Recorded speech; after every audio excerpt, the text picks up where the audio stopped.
Hello, this is the Watchdog, and welcome back to Fun with Watches. If watches weren't fun, you'd only need one. Today we're going to do a comparison video. We're going to compare two VK63 powered Pagani Design chronographs. Let's start out with the wrist check. I'm wearing this North Edge Hornet Digi Annie, and Grogu is wearing my Chensky CX949 homage to a Hublot. Grogu said that Captain Antilles hired Pelimato and her droids to work on the X-Wing fleet on Yavin. They put her up in an old barracks near the X-Wings. She called to complain that she was trying to make a sandwich and they were out of pickles. So Wedge told 3PO, down at the quarters, out near the fleet, Peli and her 4 droids are staying. Bring some pickles, move your feet. Alright, let's look at the watches. On the right here, we have the Pagani Design PD1701 Alaska Project. And on the left here, we have the Pagani Design PD1644 homage to a Rolex Daytona Platinum. I had already reviewed the Pagani Design PD1644 Daytona homage and also the PD1701 Speedmaster homage. But when I saw these other colorways, I knew I just had to have them, and I've had a blast wearing both of them. My original intent was to review these watches, but the more I thought about it, it just seemed redundant, so instead I decided to do a comparison of the two.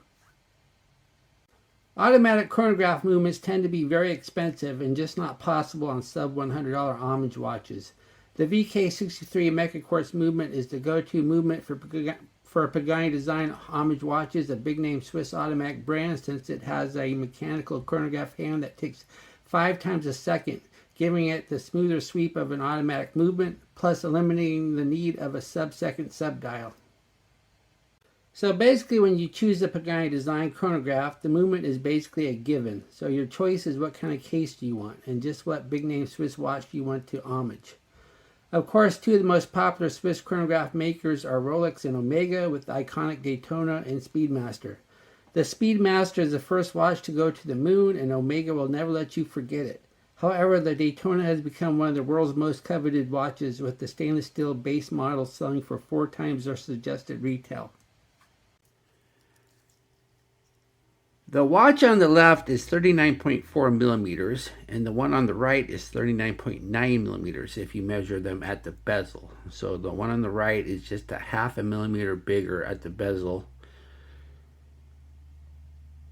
Then this one has a 47.9 millimeter lug to lug, and it has protruding end links. This one has 48.3 millimeters lug to lug, which is a hair bigger, but it has inverted end links. This one is only 11.4 millimeters thick, and it has a flat crystal. This one is much thicker, 14.1 millimeters, and it has a domed crystal. And both of them have 20 millimeter lugs. And this one weighs 134 grams, and this one weighs 141 grams. So this one's a little bit bigger. The Daytona homage has a ceramic bezel, and unlike the newer Daytonas, this does not have a metal border. The newer ones do. And the Speedmaster homage, though, the bezel is an insert, so it does have a metal border. And this one, only on the Project Alaska colorways, it has a sapphire crystal over the bezel. And it is indeed sapphire because I tested it with my tester. Then when it comes to the dials, they both have the Pagani Design name and logo up top. The dials are meant, of course, to mimic the watches they are homaging, so they are quite different from each other, but that's because the watches they are homaging are different. So I won't go into too much detail. I mean, you can see the differences. Now the thing is, though, this Speedmaster homage is the Alaska Project homage, so it has a little bit different hands than a normal Speedmaster homage of the hands of the subdials. And these are very similar to the hands that they are using in the Moonswatch. So this watch has kind of been unfairly been called a Moonswatch clone, and it's really not, because it's more like the Alaska Project version of the Speedmaster, not the Moonswatch. But there are similarities because of those hands. Of course, I think I'd rather own this than the Moonswatch, because I think the Moonswatch has been a big disappointment to everybody despite the hype because of the very poor quality build of it. Then this, of course, being VK63 powered watches, they both have a running second hand on the bottom, 24-hour indicator on the right, and the chronograph minute hand on the left. The Speedmaster homage, the subdial hands, the left and the right are actually loomed, even though the bottom one is not. Plus the tip of the chronograph hand is loomed on the Speedmaster homage, but it's not on the Daytona homage. Then also, as you can see, the Daytona homage has a date. This being a VK63, meaning the one on the right, the Speedmaster homage, has a ghost date. The real Daytona does not have a date, but personally I prefer having a date. Both watches have signed screw-down crowns, very similar. The thread action on both of them is just fine. You don't feel a lot of resistance when you unscrew them and screw them back down. They catch nicely. Of course, the Daytona homage has crown guards that stick out a little bit more than the ones on the Speedmaster, which are barely there. Then, when it comes to the pushers, the Daytona homage has screw-down pushers. They're not really screwed down, they're screw locks, because they don't screw into the case. These screws there just prevent you from pushing the pushers when the watch is underwater. The Speedmaster homage does not have screw-down pushers because the actual Speedmaster it's mimicking does not either. The real Speedmaster only has 50 meters of water resistance because it's not their thing, where a Daytona is part of the Oyster Perpetual lineup, which is water resistance is the thing. That's thus the name Oyster. So a Daytona has more water resistance than a Speedmaster in real life. Now these two watches, they're both 100 meters. Now the nice thing about the one on the right is you don't have to worry about unscrewing it if you want to use the chronograph. But then again, the one on the left is going to be safer if you wear it in the pool. Neither one of these are dive watches. You can wear them swimming, but do not wear them diving. Then, of course, these being VK63 powered chronographs, push the top pusher, and it ticks 5 times a second. Then press the bottom pusher to reset it. And this being a Mecha Quartz, you get the instant snapback on the reset rather than a fast rewind of a Quartz watch. When it comes to the crystals, the Daytona homage has a flat sapphire crystal, and the Speedmaster homage has a dome sapphire crystal. Plus, this one's pretty flush with the bezel, and this one sticks up past the bezel just a little bit. I wouldn't call it a box crystal, but close. Then when it comes to the cases, even though the Speedmaster one isn't really that thick, it's got this huge case back, so it really makes it look thicker. And plus the bezel sticks up just a little bit more, plus the dome crystal sticks up more. That's why you get a lot more thickness on the Speedmaster homage.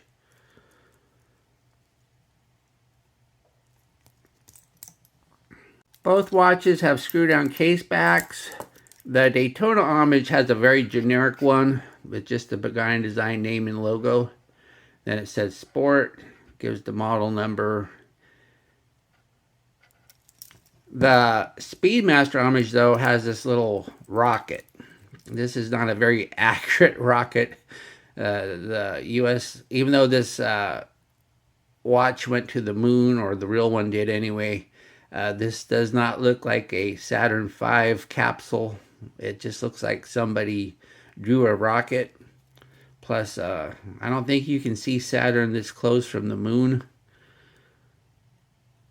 And once again, it sticks out a lot more than the other one, which is unfortunate because it does add a lot of unnecessary thickness to the watch.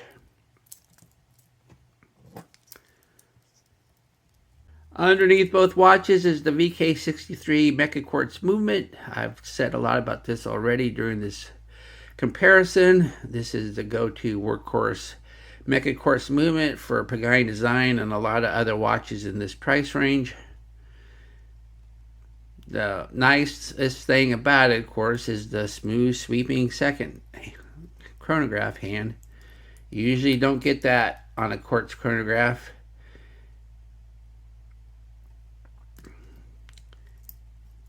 And of course, they're a Seiko design. And they're usually either made by TMI or SII, which are both owned by Seiko.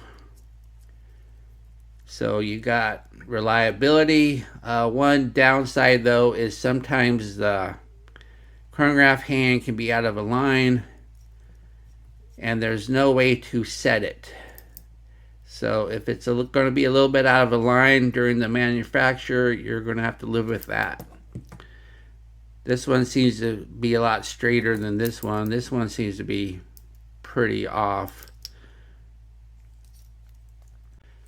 Both watches have solid steel bracelets with solid end links.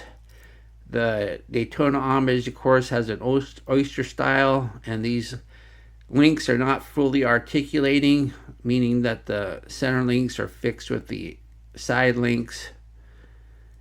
And the Daytona Homage has screw pin adjusters, and the watch did come with a little screwdriver. The Speedmaster Homage, though, has a 5-link fully articulating bracelet. So this one is going to wrap around your wrist a little bit smoother. And these links are a little bit smaller. Then also, this one has push pin adjusters and not screw pins. And personally, I prefer push pins because it's just easier. You don't have to get out a tiny screwdriver, and you don't have to worry about losing them. I've had screw pins come out before, but never push pins. Then when it comes to the clasp, this being a Rolex homage, you're going to get the Rolex style clasp. You do have the Easy Link, but use the micro adjust is quite difficult because these Pagani Design links, they only have one side where you can put a tool, and it's just kind of awkward. Not the most intuitive way of using the micro adjust. The Omega Homage, though, it has 3 holes of micro adjust that you can use with a paper clip. No big deal there. Unfortunately, though, they're really close together, which isn't too bad considering that these links are so much smaller. If it was an oyster style, this would be unacceptable, but it works okay with this one. But the reason they're so small is this thing has a diver's extension. And don't ask me why it needs one, because it's not a dive style watch. But this diver extension takes up all the room in the clasp. Otherwise, it could make these holes a little bit farther apart. Then this is a milled inner, pressed outer. Here's the watch, or here's the Daytona Homage on my 7.5-inch wrist. This one wears really nice and flat. Looks nice. This is a really good looking watch. You could wear this as a dress watch, really. And here's the Omega Homage on my 7.5-inch wrist. This one, yeah, it wears nice. It's thicker than the Daytona Homage, but it's still not too thick. 14 millimeters isn't that bad for a chronograph, really. And this one looks nice too. It's not really, you wouldn't really wear this as a dress watch though. This is strictly a casual tool style watch. But it looks really nice too. The red really stands out. You can also get this one with a black bezel.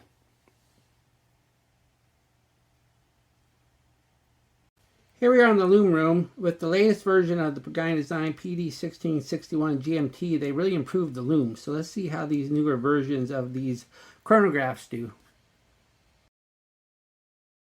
As we speed up the time, we see the speedy as Lume subdial hands, but they are already gone, as well as the indices. But the hands are much stronger, but not great.